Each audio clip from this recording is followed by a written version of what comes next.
നമസ്കാരം സുഹൃത്തുക്കളെ. IPL-ലെ 4-ാം പോരാട്ടത്തിൽ കണ്ടത് ഒരു തകർപ്പൻ ത്രില്ലറാണ്. ടോസ് നേടിയ പഞ്ചാബ് ക്യാപ്റ്റൻ ശ്രേയസ് അയ്യർ ബൗളിംഗ് തിരഞ്ഞെടുത്തു.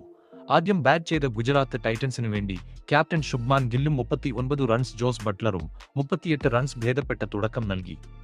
എന്നാൽ മധ്യ ഓവറുകളിൽ യുസ്വേന്ദ്ര ചഹലും വിജയ്കുമാർ വൈശാഖും പന്തുകൊണ്ട് മാജിക് കാണിച്ചപ്പോൾ ഗുജറാത്ത് 20 ഓവറിൽ 162 റൺസിന് ഒതുങ്ങി. 163 റൺസ് ലക്ഷ്യവുമായി ഇറങ്ങിയ പഞ്ചാബിനു വേണ്ടി അരങ്ങേറ്റ താരം കൂപ്പർ കോണലിയും പ്രഭ്സിമ്രാൻ സിംഗും ചേർന്ന് വെടിക്കെട്ട് തുടക്കമാണ് നൽകിയത്. എന്നാൽ പെട്ടെന്ന് തന്നെ ഗുജറാത്തിന്റെ പ്രസിദ്ധ് കൃഷ്ണ 3 വിക്കറ്റുകൾ വീഴ്ത്തി പഞ്ചാബിനെ ഞെട്ടിച്ചു. ഒരു ഘട്ടത്തിൽ പഞ്ചാബ് പതർന്നതാണ് നമ്മൾ കണ്ടത്. പക്ഷേ ഒരു വശത്ത് ഉറച്ചുനിന്ന 22-കാരൻ കൂപ്പർ കോണലി ക്രീസിൽ നിലയുറപ്പിച്ചു.